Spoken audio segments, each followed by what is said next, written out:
Back to the daily grind, and shout out to the full-time patrons. Make sure to hit subscribe if you're new and hit thumbs up if you're not a baby back bagel biting bitch boy, cause you know what time it is. It's full time. MMA. And what is going on, full-time family? We've got a lot to talk about in the MMA world, of course, as well as some upcoming fights that have been announced.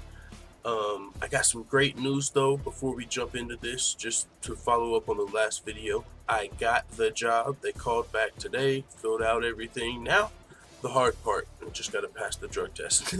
But with that being said, man, things are looking up. I mean, they've already been looking up, so hope you guys are doing well. Also, let's get into this MMA news. Jon Jones looks like he's ducking the heavyweight fade from Daniel Cormier. I was actually surprised at what he was saying. He wasn't saying, you know, I don't want to go up to heavyweight because I'm not ready yet. You know, light heavyweight is where my legacy's at. I don't know if I'm, ready to move up to heavyweight. He said, why would I give him a chance at beating me? I'm not confident at heavyweight. And that's his best, that's where Daniel Cormier's undefeated. If I know I can beat him at light heavyweight, why not just fight him here? I don't want no smoke at heavyweight. Listen to what Jon Jones, his quote. He says it, but there's no way he's coming back to light heavyweight. To commit your life to lose that type of weight, to come up short again would be so devastating. It would take an incredible amount of courage to attempt it, and to come up short would just be so devastating. I doubt he would put himself through that for a third time. And he says, me losing at heavyweight wouldn't be as devastating, but me coming up short, I'm a realist. Daniel Cormier is a special athlete and everyone can beat. I think my greatest chance of losing would be to a guy like Daniel Cormier, with him having power and strength advantage over me. It just doesn't make sense. Right now, I make light heavyweight very easily, and it just wouldn't make no sense to fight a guy who I think is technically on your level and give him a size advantage. I'm not doing it. I'm not doing it. I'm sure my fans don't like to hear me talk like that, but that's just me being a realist and being respectful to Daniel's abilities. Yo, Jon Jones. This man is admitting defeat almost. He's almost admitting defeat to Daniel Cormier at heavyweight. That is insane. This is the greatest fighter of all time who has never lost. I mean, this is Jon Jones looking better than ever. And he's here saying, I'd rather not go up to heavyweight. I don't want to give up a size and a power advantage to Daniel Cormier. He don't want no smoke at heavyweight. And I got to tell you, that's exactly where I've always wanted to see this fight. Why would we want to see what we've already seen? We've literally seen them fight twice at light heavyweight. Jon Jones won both. You move up to heavyweight, it doesn't matter that Jon Jones is up 2-0. It's a new division where Daniel Cormier is undefeated. It's a new fight. And Jon Jones is here saying, I don't want to do that. What? Now, to be fair, Daniel Cormier has also said he wants to fight at light heavyweight because that's where he lost at. He wants to run it back. I mean, but hey, it is what it is. We'll see what happens. But I got to admit, man, I want to see this fight at heavyweight. Jon Jones doesn't sound like he wants that smoke, but we'll see what happens. Don't forget, Daniel Cormier is set to fight Stipe Miocic coming up at, I believe, UFC 241. And as far as this rematch, Jon Jones gave his thoughts on Stipe versus DC2. He said, I think Stipe will put up a better fight, but I do think Daniel Cormier will win again. Daniel Cormier is an extraordinary athlete. His flexibility, his speed for the way he's built doesn't really make sense. Even his endurance, the way he's built, he's a special athlete. I don't think most guys would beat DC. I think the way you beat DC is just to catch him with a knockout shot, which Stipe has the power to do. The question is, can he land it? I think Daniel Cormier is smart. He's going to use his wrestling and wit to find a way to win again. Then he'll retire and fight at heavyweight again. He's definitely never coming back to light heavyweight. Jon Jones sounds like he's trying to entice DC down there. He said it takes a special type of courage to cut that weight. I think it takes a special type of courage to go up to a new weight class and challenge for another belt. Not just staying where you're comfortable, where everybody knows you can dominate everybody, and you're literally fighting guys coming up from middleweight because there's no one for you to fight. How about you show a special type of courage, step up, fight DC at heavyweight? But of course, he would have to get through Stipe Miocic first, which Jon Jones believes he will do. Something else I saw that you guys know caught my attention.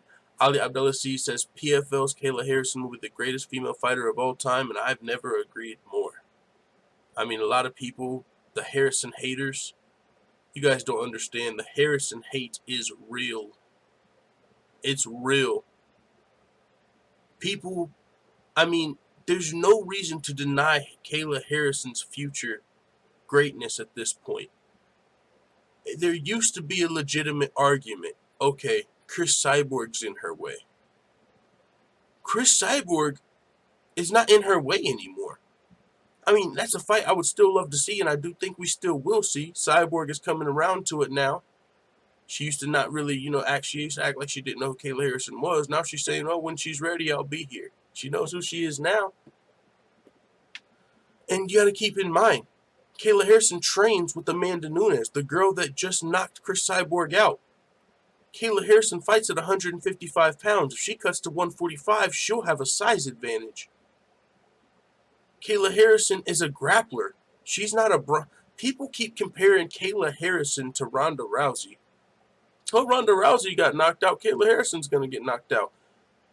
Ronda Rousey did not train with ATT. She trained with Edmond. Ronda Rousey was not a two-time gold medalist. She was a bronze medalist. Ronda Rousey was not a 145-pounder or 155-pounder. She was a bantamweight. Ronda Rousey should not be mentioned with Kayla Harrison because Kayla Harrison is way fucking better. And you saw what Ronda Rousey was able to do, being a worse version of Kayla Harrison. We saw a smaller, worse version of Kayla Harrison take WMMA to new heights. So now you think a bigger two-time gold medalist training with ATT doesn't have potential to be one of the greatest fighters of all time? You are a fucking hater.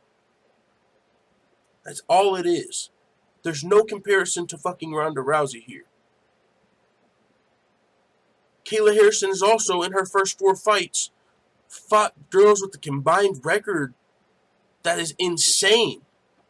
She's fighting girls that are 8-1, 11-2, and then she fought 2 girls that are 3-4. People say, oh, they had losing records.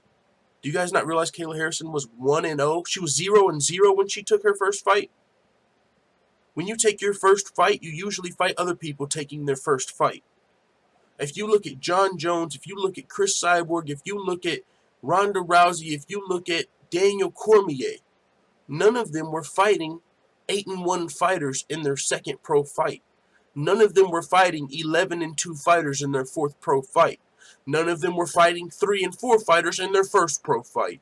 So she's already doing shit that no one's done. What the fuck are people missing here? I ain't simping or nothing. This is just, what are you missing? It's common sense. I almost feel like that she's going to be great. The only reason people don't like her is because, what? She used to do judo? What? There's no comparison, man. And I get where people come from. Recently Kayla Harrison says she thinks she can beat Khabib in judo.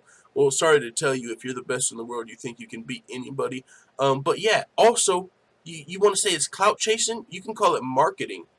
Clout chasing is a new term. This shit has been being done forever. Before clout chasing was a word, people have mentioned themselves with other fighters they might not fight or different weight classes. Back when GSP and Anderson Silva never fought, but they talked about it. Does that mean they were clout chasing because one of them said they would fight the other one and it never happened?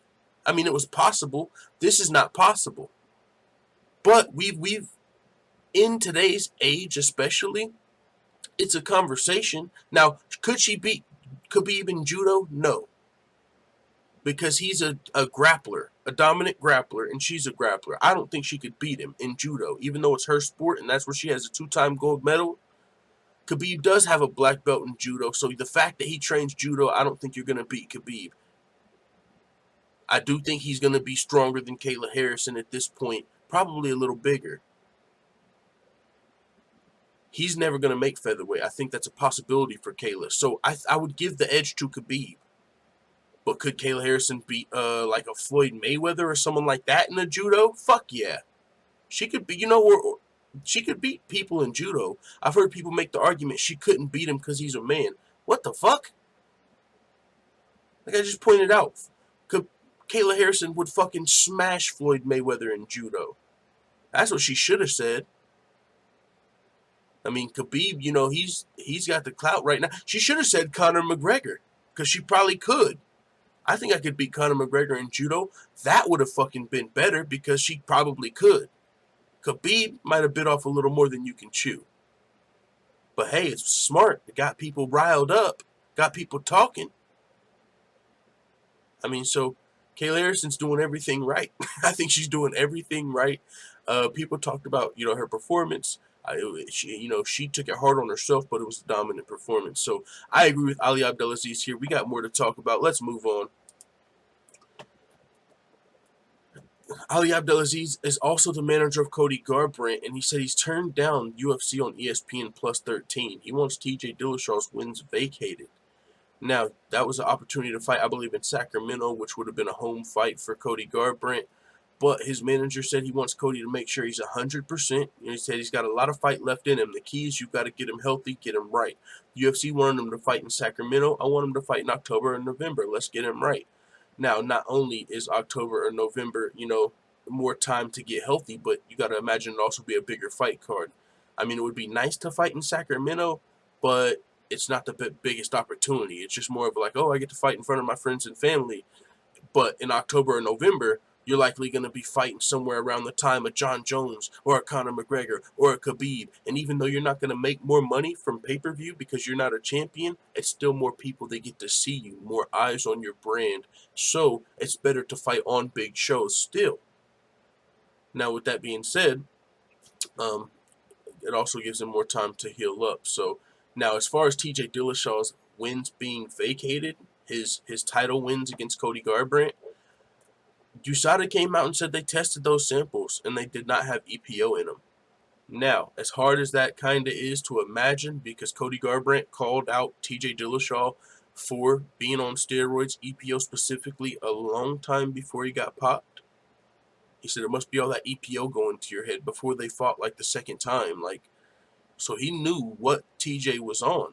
Specifically said the EPO.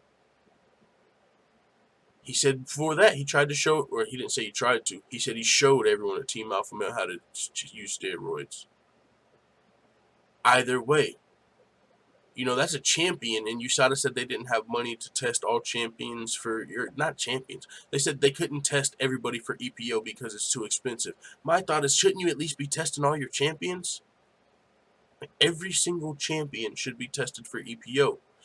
Even if it's only champions, that's better than just random fucking, why would you test an unranked guy for EPO if it's expensive? How about we just test the champions?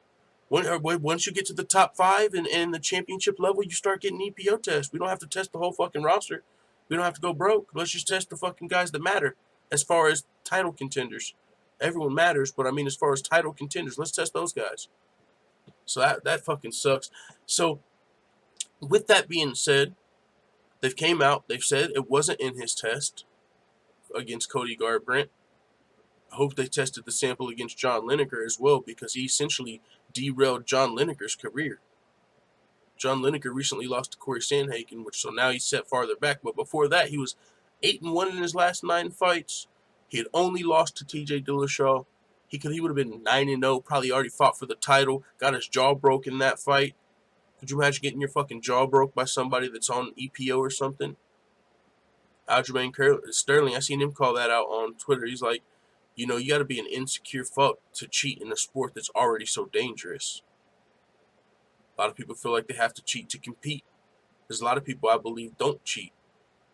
Ally Quintin, Aljamain Sterling, I believe they have a clean camp. Matt Serra's vocal against cheaters. So to see people that are literally trying to do bodily harm to you using such highly, illegal steroids or performance-enhancing drugs, that's just the unlevel playing field. And with USADA there, that just should not be happening. And then you see guys like fucking Sean O'Malley and Neil Magny getting popped that you just know have never taken a fucking steroid in their life.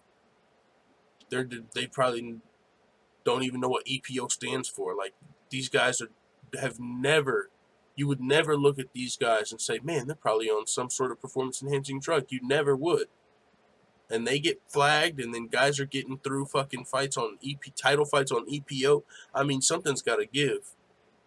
So yeah, man, we got more to talk about. Neil Magny announced the failed USADA test that led to his UFC Rochester withdrawal. Co-main event opportunity for Neil Magny, somebody nobody has ever accused of being on performance-enhancing drugs, and he got flagged for some baby back bagel biting bullshit when he was supposed to be fighting for Sinte Luque. This is his statement. As many of you know, I have to withdraw from my scheduled bout against Vicente Luque on Saturday, May 18th. I want to apologize to him, as I know how difficult it is to lose an opponent days out from a fight. Throughout my MMA career, I have been very transparent, and I'm not afraid to admit I am flagged due to an out-of-competition drug test. On Saturday, May 11, 2019, I received an email from USADA stating that I have been flagged due to an out-of-competition drug test. The flag was due to a metabolite of the substance dihydroxy 4033. I fully cooperated with USADA thus far to determine how this substance was found in the sample I provided them on May 5th. I've always been an advocate for the strict drug testing in the UFC, even to the extent of opting for my collected samples to be used for research purposes by USADA. I know without a doubt I've done everything according to the standards set by USADA. I have faith in USADA, and this situation will be resolved in a timely manner, and that I'll be cleared of any wrongdoing. To all my fan supporters, thank you. I assure you I have not let you down. Come the fuck on. Why would a cheater be not only a vocal advocate for USADA and strict drug testing, but he literally wanted his drug test samples to be used for research? Like, this is what clean samples should look like, and he got flagged. Literally, you're fucking up people's careers. And there's cheaters that are getting by because you can't afford to test everyone for EPO. So it's unfortunate. UFC Rochester this weekend, though, will be main evented by Kevin Lee versus RDA, a great fight. The reason a lot of people are tuning in, Kevin Lee's expecting a bloodbath. He said, I mean, it definitely helps getting the face-to-face with him at the press conference. We're like the same size, same frame. He may be a few more pounds, has a little more experience at welterweight already, but he's a former champ. It'll be a good measuring stick for me all around. I really just wanted to fight. Really didn't matter to me. Hoped for sure, especially going against someone like RDA. I know he's going to give me a good fight. If I would have stayed at 155, I would have had to give someone a shot beneath me in the rankings. RDA already's fought a who's who in both divisions, so it made sense all around the board. It's definitely a great fight for him. So, yeah, with that being said, I definitely expect this fight. I mean, it's one of those ones that could be fight of the night. I mean, Kevin Lee, though, is well-rounded. I could see him utilizing his wrestling, his grappling. He's even got great jiu-jitsu. I wouldn't be surprised if he submitted RDA. Some people might. But he said, I see it being a bloodbath. I really do. I haven't gotten in one of them in the UFC, but I think it's every fighter's dream and nightmare is to get that Israel Adesanya, Kelvin Gastelum type fight where you really dig deep and see what you're made of. I feel like RDA is going to give that to me, and I'm expecting a bloodbath for sure. Hey, I'm looking forward to it. It's going to be some great fights this weekend. Little shameless plug. We're going to, of course, be doing a fight companion this weekend. Last fight companion on our second channel. We get off of our suspension here May 20th. So we'll be able to stream again on the main channel. So UFC Yankovic, make sure you subscribe over there. Follow us on sportsbooth.tv. We'll be doing a live fight companion. Anderson Silva avoids serious injury in the UFC 237 loss to Jared Cannonier. Oh, that's surprising. What are you saying? It was just pain? I guess it wasn't serious injury. But either way, man, what an unfortunate, loss for Anderson Silva. He got kicked in the leg 8 times and went down like his shit snapped. I mean, in pain. So it's good that it was not a serious injury. That way he'll at least I think he will fight again. But you have to wonder if his next opponent's not just going to, go for the leg kicks here and how much of a factor that can be in his future fights. So it says, former UFC middleweight champion lost to TKO in the co-main event of UFC 237 in Rio de Janeiro, Brazil, Saturday night, collapsing to the canvas after receiving a heavy kick to the right knee. It says, MRI exam showed that his ligaments are intact and the Spider only needs physical therapy before returning to training. So if he returns, I mean, I do think he's going to fight again. This was a loss in his hometown in Brazil, against Jared Cannonier, a fight. A lot of people thought, like, if you're going to win, maybe this is one of the winnable fights, but hey, it is what it is. Anderson Silva avoided serious injury. That's a good thing. Ratings report. Something we can talk about, something Brendan Schaub has done a great job of talking about and shining a light on this stuff. UFC 237 doing the lowest pay-per-view prelim numbers on ESPN era. Yeah, that pay-per-view model is over, guys. It's no longer going to be a bunch of huge pay-per-view cards with, I mean, I'm sure there's going to be a couple, but they're not trying to make as much money out of each pay-per-view as possible. Like, they're not just looking, oh, we need 2 title fights for this card, or we need, like CM Punk. Like, you're still going to get big cards when Conor McGregor and Khabib and these guys fight, but I think it's going to be a lot more spread out. I mean, because when you make the decision to go to ESPN exclusively to sell your pay-per-views, you're alienating some of your fans that don't have the app. I mean, just there's a lot of people that it's extremely inconvenient to have to buy that app and get your pay-per-views through there. So your pay-per-views for sure are going to suffer. You can free stream. A lot of people, have always, found streams to find fights anyway if you couldn't afford the cards, at the price. Now you have to not only afford the card, but pay a little more to you go through ESPN Plus, the app, and it's a good app, I'm sure, and I think it is worth the money from everything I've heard about it, but it's just inconvenient for some people. So pay-per-view numbers are suffering. I'm sure when Conor McGregor fights, they're still going to be huge, or Khabib or whoever, Nate Diaz. I'm sure they're going to have big numbers, but I would not be surprised if they're still lower than before. I don't see, Conor McGregor selling 1.8 million pay-per-views if all 1.8 million people have to go through ESPN Plus, the app, unless everyone is, kind of more accustomed to it by the time he fights. But yeah, man, you're going to have to really get a lot of the fans on this app. And it's a great app, guys. So, I mean, if you haven't, you can check it out. I don't have it yet, but I mean, I will have it in the future, I do believe, especially with sportsbooth.tv. You'll be able to link your fight companion to ESPN Plus, and it'll show the fights with your companion. So, I mean, a lot of cool things that you're going to be able to do. Moving on, and also I suggest you check out Brendan Schaub's podcast. He really breaks that stuff down very well and shows out how he, feels like it doesn't help the fighters, and it's all about Dana White and shit now.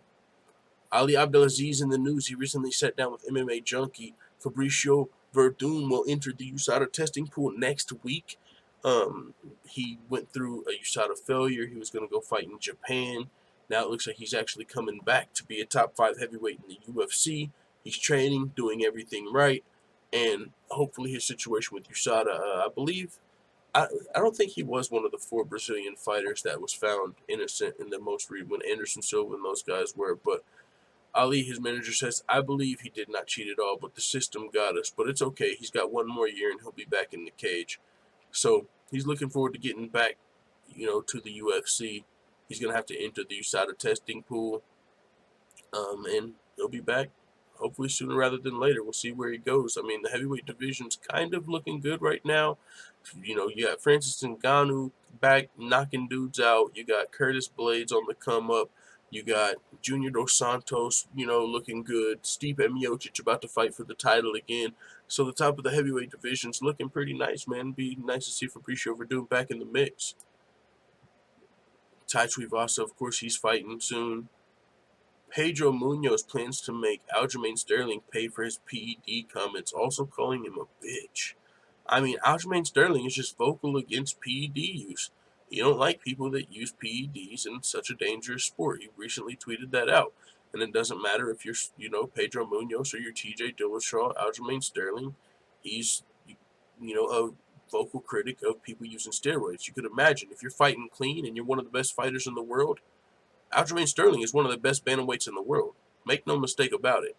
His only loss was a knockout that was wrong place, wrong time. It was not a skill. Pedro Munoz, Marlon Moraes admitted he wasn't going to knock him out. He was going to kick him in the body. He just ducked into the kick.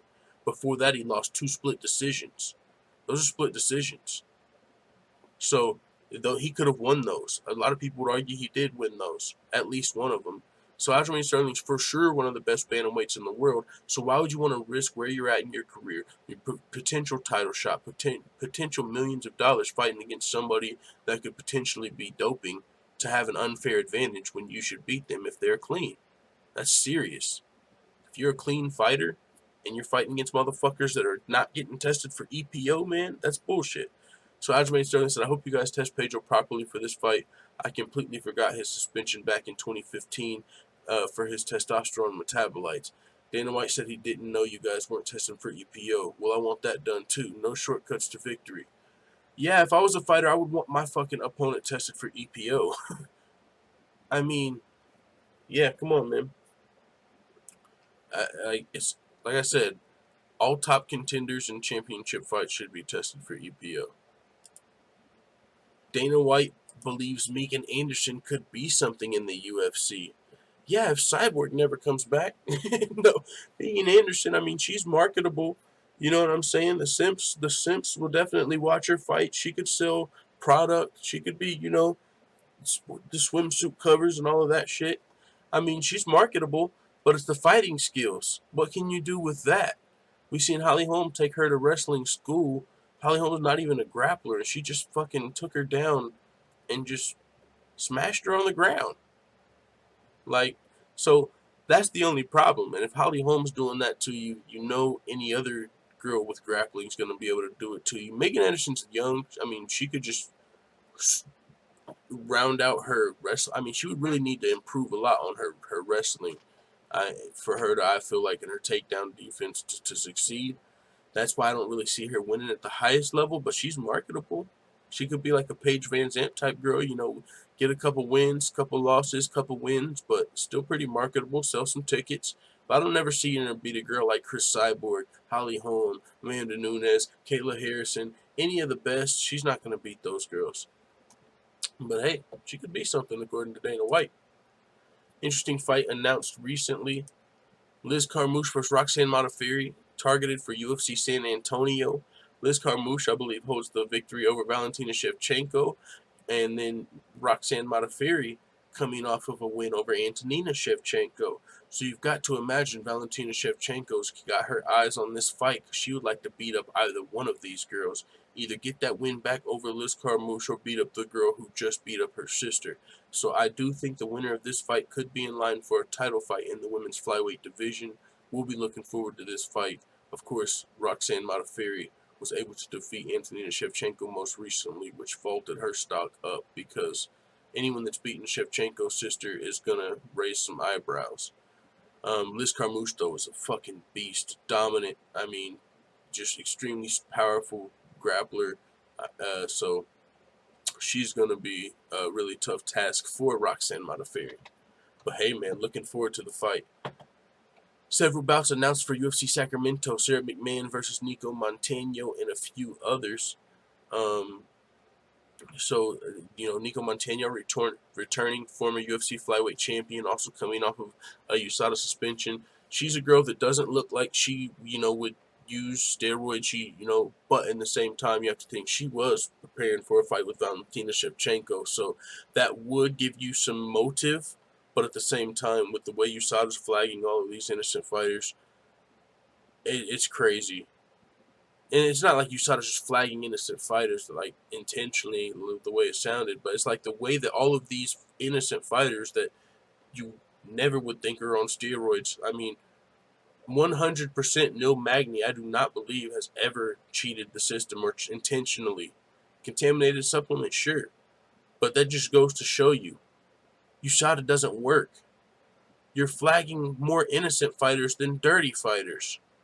You got champions being able to fight on EPO, and you're fucking popping Nil Magny? What the fuck?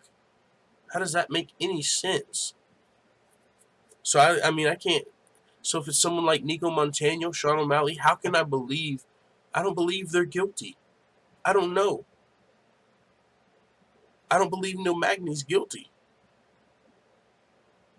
You know, these trace amounts, if it's a trace amount, it's hard to believe that these people are guilty, because they're never people you would have questioned, when there's people that you look at and you're like, oh, they're for sure on something, but they never failed tests. So sucks for some of these fighters. I don't know how to feel about Nico Montaigne, but this is a good matchup for her, Sara McMann. If Nico can win this fight, it'll prove she is the real deal, because Sara McMann is a legit fighter with legit UFC experience, legit wrestling. So this is a tough fight for Nico, great fight for Sara. Can she beat the former champ? Love that fight announced for UFC Sacramento. And with that being said, that is all I've got for this video, guys. I got to get ready for work. And like I said, man, if you didn't, well, you probably did. If you made it this far, you know, I got the job. Awesome, fucking perfect timing, full-time, benefits, holidays, paid days off, all that shit. So, yeah, man, with that being said, let the full-time family know what you think in the comments. Hope you're all doing well, and let's enjoy some MMA. Bye, Felicia.